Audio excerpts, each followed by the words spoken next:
Assalamualaikum warahmatullahi wabarakatuh.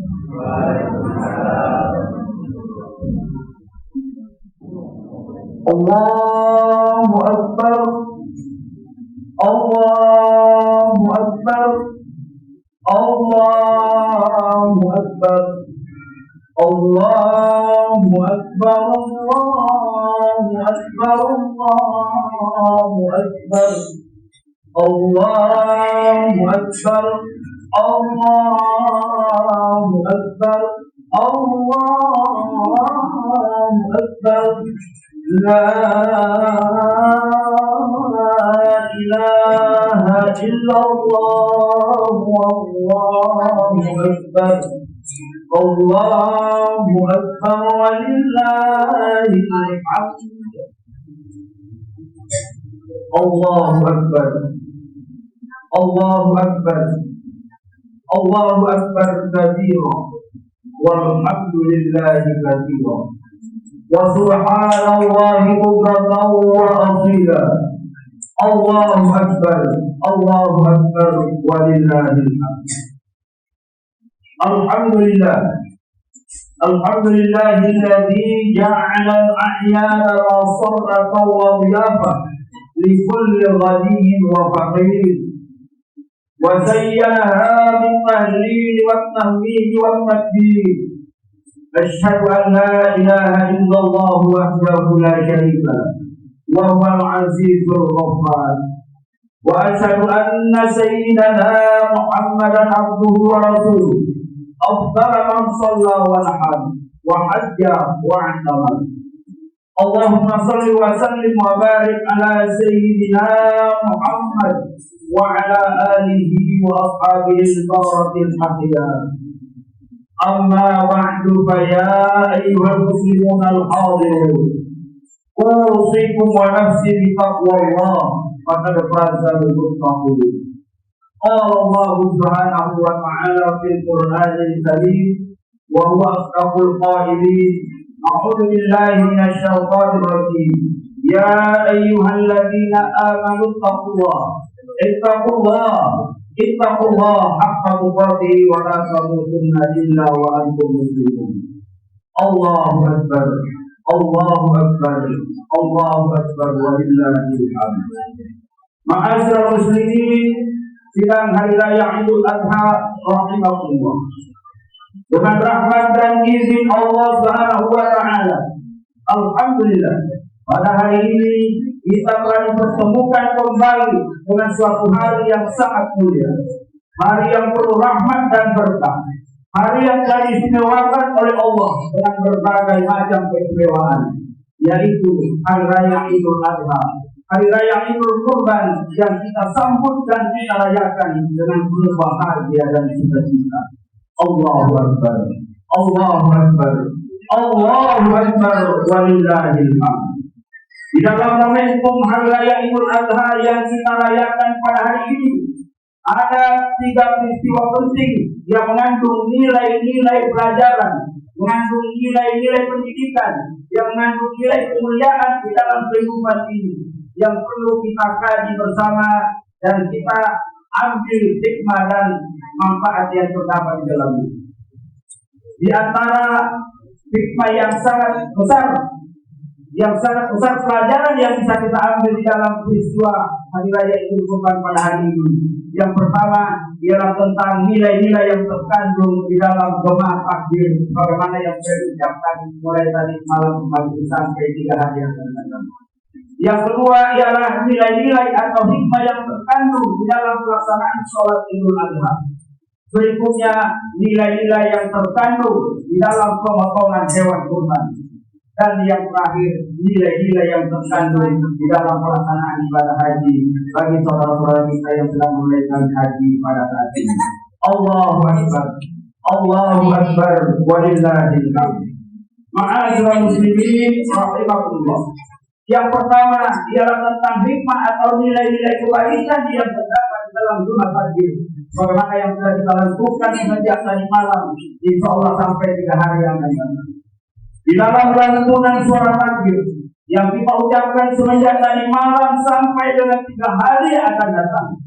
Kalimat-kalimat thayyibah tersebut, bila kita mau mengkaji dan memahami makna, maksud dan kandungan ucapan tersebut, sungguh benar-benar akan memberikan pengaruh yang luar biasa di dalam jiwa orang-orang yang beriman, orang-orang yang mengucapkan kalimat-kalimat tersebut. Ketika kita ucapkan Allahu Akbar, yang artinya hanya Allah yang Maha Besar, maka kalimat ini merupakan pernyataan dan pengakuan bahwa satu-satunya Zat yang Maha Besar, yang Maha Agung, yang Maha Perkasa, yang Maha Hebat, yang Maha Dasar, yang Maha Sempurna, yang menentukan segalanya hanyalah Allah Azza wa Jalla. Adapun selain Allah adalah sangat kecil dan harus dianggap kecil. Yang Maha Besar hanyalah Allah, yang Maha Sempurna hanyalah Allah. Allahu Akbar, Allahu Akbar walillahil hamd. Bila dibandingkan dengan besarnya langit, besarnya bumi, besarnya bulan, besarnya bintang-bintang, besarnya matahari, begitu pula besarnya gunung dan luasnya lautan, semua ini tidak ada artinya bila dibandingkan dengan kebesaran Allah. Begitu pula besarnya kerajaan, besarnya suatu kekuasaan seorang raja, besarnya kekuasaan seorang presiden, perdana menteri dan lain-lain. Maka semuanya itu bila dibandingkan dengan kekuasaan dan kebesaran Allah, sungguh tidak ada makna dan artinya. Hanya Allah yang Maha Besar. Allahu Akbar, Allahu Akbar walillahil hamd. Jamaah yang dirahmati Allah dan yang kami hormati, ketika kita ucapkan kalimat La ilaha illallah, yang artinya tiada Tuhan yang pantas diibadahi, tiada Tuhan yang pantas disembah, tiada Tuhan yang pantas ditaati kecuali hanya Allah, maka ucapan ini sungguh akan memberikan pengaruh yang luar biasa di dalam rohani dan jiwa orang-orang yang beriman, bahwa yang paling patut dan pantas disembah, yang paling patut dan pantas diagungkan, yang paling patut dan pantas ditaati adalah Allah Subhanahu wa Ta'ala. Segala hukum dan aturannya adalah aturan Allah.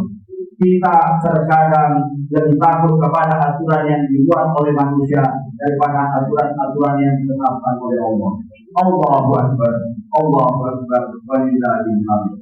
Selanjutnya, ketika kita ucapkan kalimat walillahil hamd, yang artinya segala puji itu hanyalah milik Allah, maka kalimat ini akan memberikan pelajaran bahwa bila kita memuji sesuatu atau memuji seseorang, hendaknya tidak berlebihan dan terlalu melampaui batas.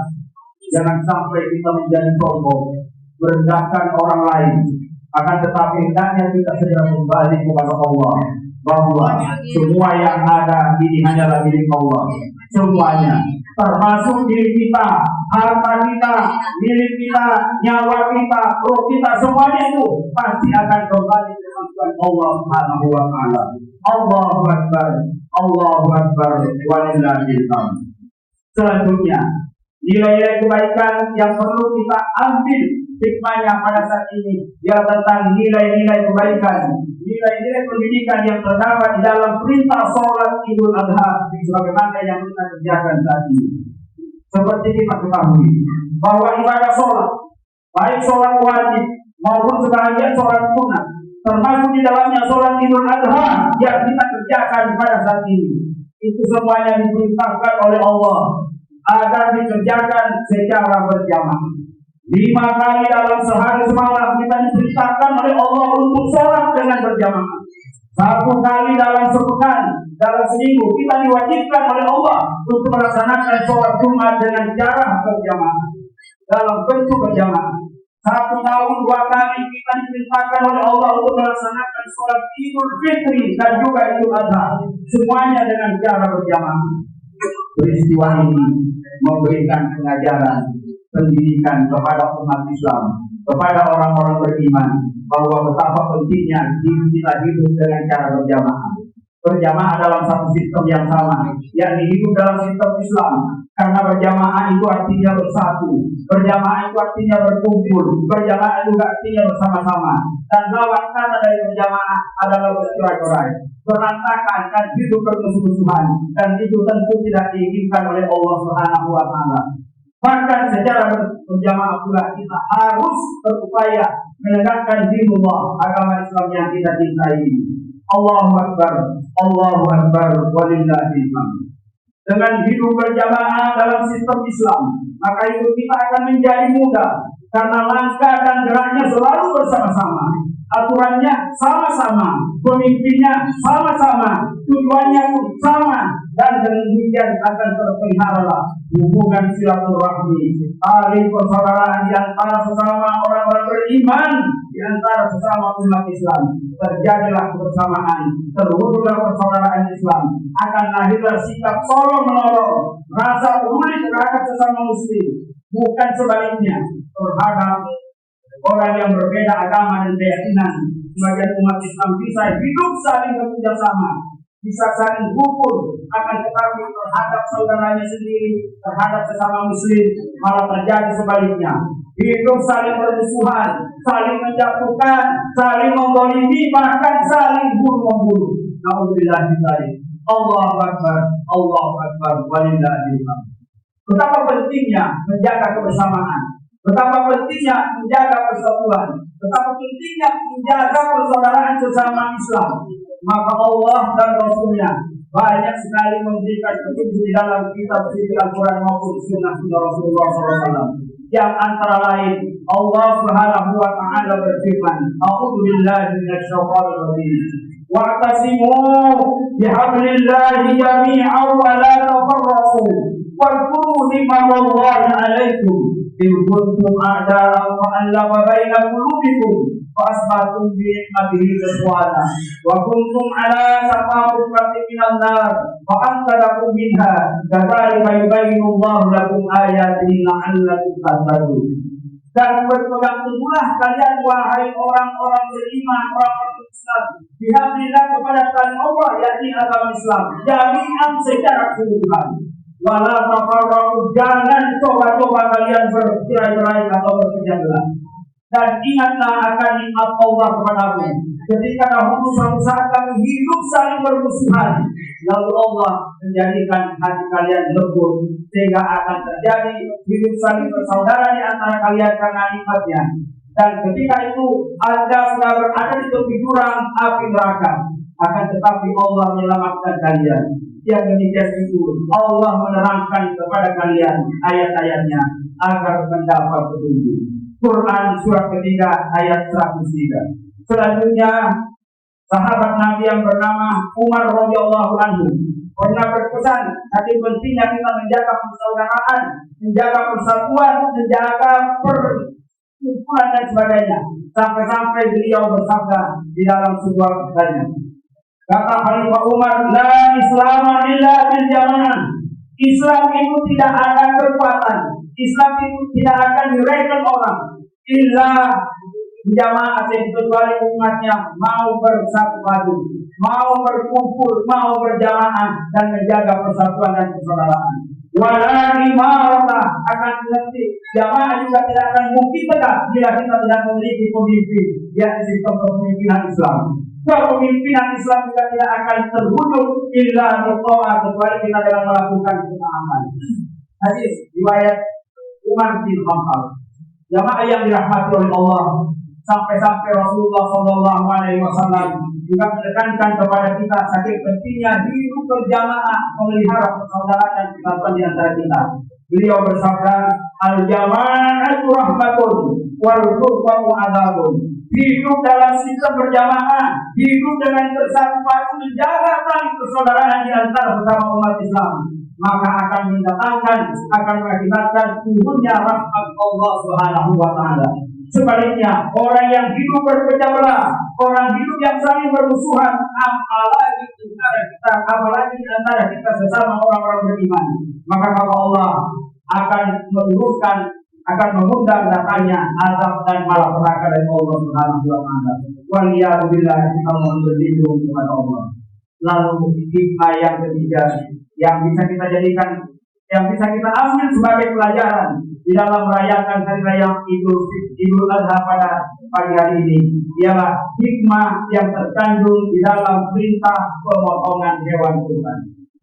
Jamaah yang dirahmati Allah, hari raya Idul Kurban yang kita rayakan pada hari ini berkaitan erat dengan ibadah haji yang acara-acara ritualnya sangat berkaitan dengan peristiwa yang dialami oleh Nabiullah Ibrahim alaihissalam dan putranya Nabiullah Ismail alaihissalam.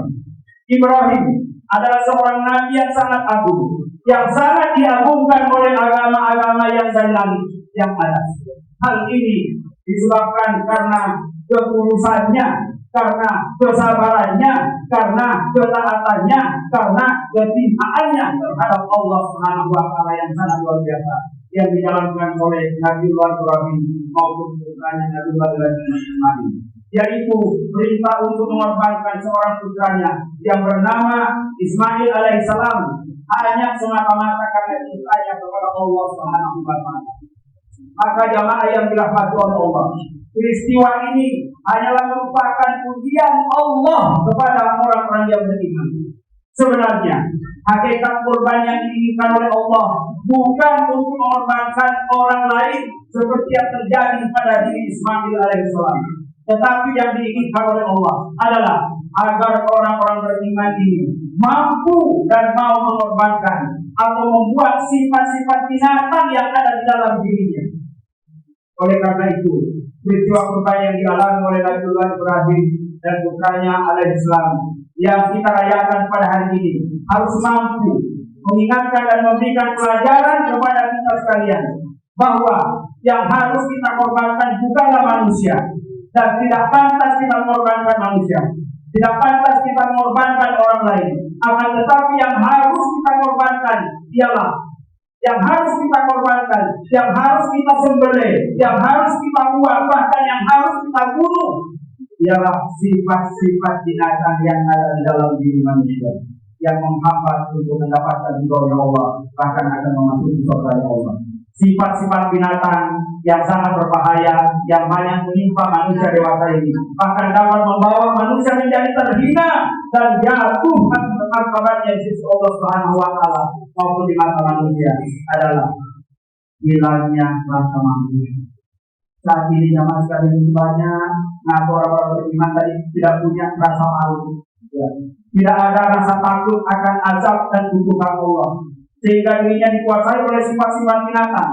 Apa sifat-sifat binatang itu? Yang pertama adalah sifat serakah, sifat kikir, sifat sombong, sifat liar, sifat egois, mau menang sendiri, ambisi yang tak terkendali, menindak dan suka menggolimi orang lain tanpa mau peduli dan mengenal hukum-hukum serta batasan-batasan ketentuan Allah.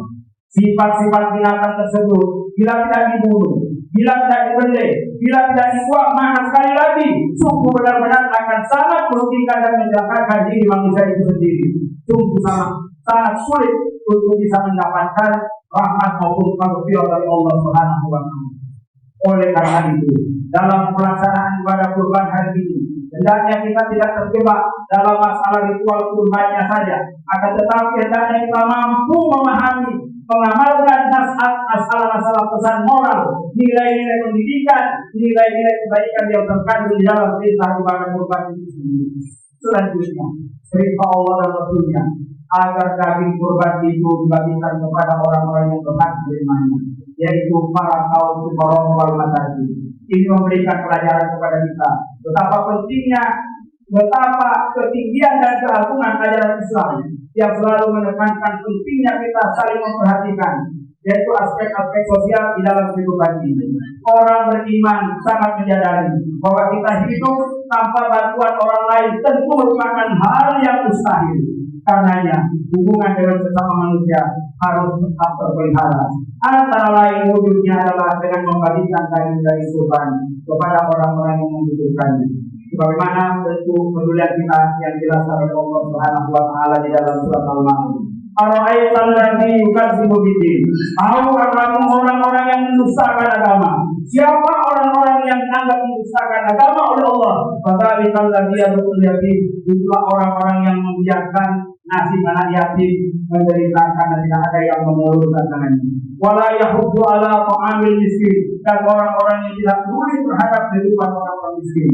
Kita berbagi ini hanya adalah kita bagaimana kita ini saling memberi, saling membagi, saling menolong. Oleh karena itu, bagi orang-orang fakir miskin merupakan hak untuk mendapatkan dari Tuhan.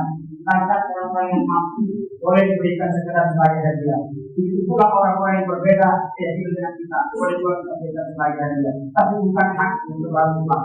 Haknya secara mutlak adalah haknya fakir miskin. Dan kepada orang-orang yang berkorban, sejujurnya saja kita ambil. Karena barangkali setiap harinya kita berkhidmatan di daerah sate. Banyak saudara-saudara kita yang belum punya makanan itu. Mari kita dengan ikhlas berbagi, bersedekah, berinfak, dan itu yang akan ditekankan oleh Allah di dalam bulan Zulhijjah ini. Semoga Allah Subhanahu wa taala menerima segala amal ibadah kita selama Ramadan kali ini yang telah menitipkan korbannya di masjid Al-Hajir.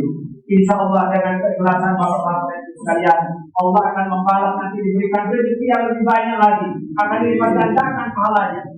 Tentang pahala ibadah kurban jamaah sekalian, coba Rasulullah SAW mengatakan satu ibadah kurban itu nilainya adalah pahalanya itu sebanyak bulu kambing, sebanyak bulu sapi. Siapa yang bisa ikut bulunya kambing? Siapa yang bisa ikut bulunya kambing? Maka bapak-bapak, orang yang berkorban itu pahalanya sedikit dilihat oleh Allah Subhanahu wa taala. Dan nanti di surga kata Rasulullah SAW, itu hewan-hewan yang kita korbankan akan diganti oleh Allah dengan kendaraan yang sangat istimewa, super canggih, yaitu kendaraan milik Allah Subhanahu wa taala yang disediakan bagi orang-orang yang berkorban. Semoga Allah sekali lagi menerima amal ibadah kurban kita, menerima amal ibadah seperti kita, menerima pahala sedekah dan infak kita, dan mudah-mudahan kita masih diberikan umur oleh Allah Subhanahu wa taala sampai bertemu kembali dengan Idul Adha masa yang akan datang, sehingga kita masih banyak kesempatan untuk berbuat baik, mempersiapkan bekal kematian kita saat kita menghadap Allah Subhanahu wa taala nanti. Tidak ada yang dibutuhkan kecuali hanya amal-amal ibadah harta juga yang pernah kita persembahkan pada waktu kita hidup di dunia. Semoga Allah membimbing kita semua jalan yang benar. Kalau amal ibadah kita dilipat gandakan pahalanya dan diterima, dan mudah-mudahan Allah senantiasa berkenan mengampuni dosa dan kesalahan kita. Amin amin ya rabbal alamin. A'udzu billahi minasyaitonir rajim.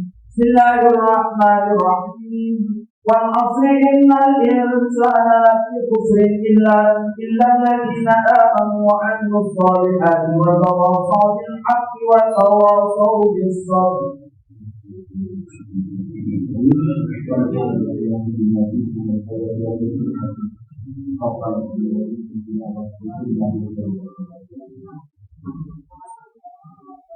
Allahumma shalli wa sallim ala sayyidina Muhammad wa ala ali sayyidina Muhammad.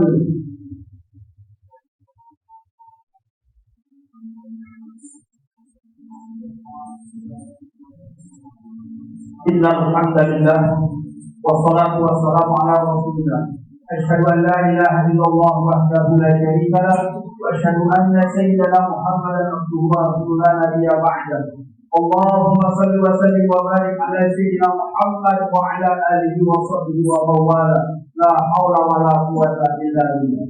Amma ba'du fa ya ibadallah, usikum wa nafsi bi taqwallah. Ittaqullah haqqa tuqatih wa la tamutunna illa wa antum muslimun. Ma'asyiral muslimin, jamaah salat Idul Adha yang dirahmati Allah dan yang akan menghormati, mari kita bersama-sama berdoa kepada Allah Subhanahu wa taala. Mudah-mudahan ibadah yang kita persembahkan kepada Allah pada hari ini dan hari-hari yang akan datang senantiasa menjadikan wasilah kita senantiasa untuk mendapatkan pertolongan, rahmat dan hidayah dari Allah Subhanahu wa taala. Dan mudah-mudahan bisa menjadi penghapus atas segala dosa serta menghantarkan kita menuju surga Allah Subhanahu wa taala. Amin ya rabbal alamin. Allahumma shalli wa sallim wa barik ala sayyidina Muhammad wa ala ali sayyidina Muhammad. كما صليت على سيدنا ابراهيم وعلى سيدنا ابراهيم في العالمين انك حميد مجيد اللهم